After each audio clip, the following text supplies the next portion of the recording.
আমরা কিন্তু সবাই জানি বাচ্চাদের ব্রেন ডেভেলপমেন্টের জন্য বাদামের কোনো বিকল্প নেই। বাদাম কিন্তু বাচ্চাদের ব্রেন ডেভেলপমেন্টে অনেক বেশি হেল্প করে।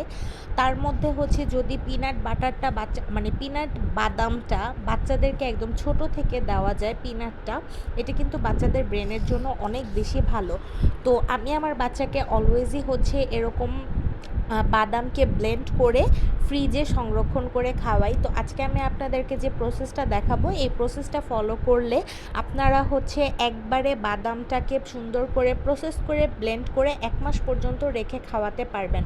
তো আমি এখানে 250 গ্রামের মতো পিনাট দিয়ে দিছি, আর হচ্ছে 50 গ্রামের মতো আমি দিয়ে দিয়েছি হচ্ছে আখরোট। পিনাটটা আমি বাজার থেকে কিনছি হচ্ছে খোসা ছাড়াটা।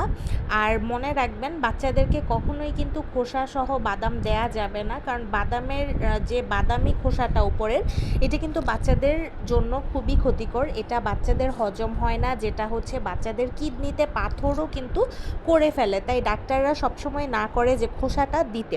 সো আমি এজন্য খোসা ছাড়ানোর ভেজালেই যাই নাই, ডিরেক্ট খোসা ছাড়াটাই আমি কিনি। তো এটাকে আমি হচ্ছে হালকা একটু ভেজে সাথে আমি 5 থেকে 6টার মতো খেজুর দিছি, হালকা যাতে একটু মিষ্টি ফ্লেভারটা আসে সেই জন্য, দিয়ে আমি অল্প পরিমাণে পানি দিয়ে সুন্দর করে ব্লেন্ড করে নিছি। ব্লেন্ড করতে হবে আপনাদের এরকম একটা কনসিস্টেন্সি যে একদম বেশি পানি পানিও থাকবে না, আবার হচ্ছে বাদামটা যাতে আস্ত আস্ত না থাকে।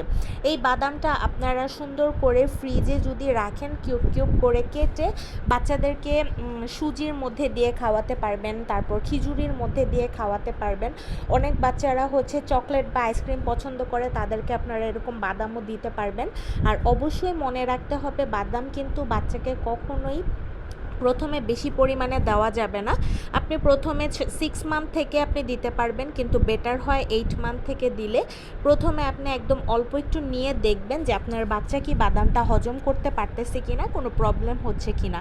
যদি কোনো প্রবলেম না হয় তাহলে অবশ্যই আপনারা বাদামটা অ্যাড করতে পারবেন খাবার মধ্যে।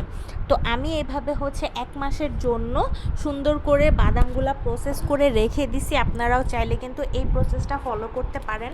আমার এখানে যে কিউবগুলো একটু বড় হয়ে গেছে, আমি পুরাটা কিউব অবশ্যই একবারে দিব না, এতে আমার বাচ্চার বাদামটা হজম নাও হতে পারে।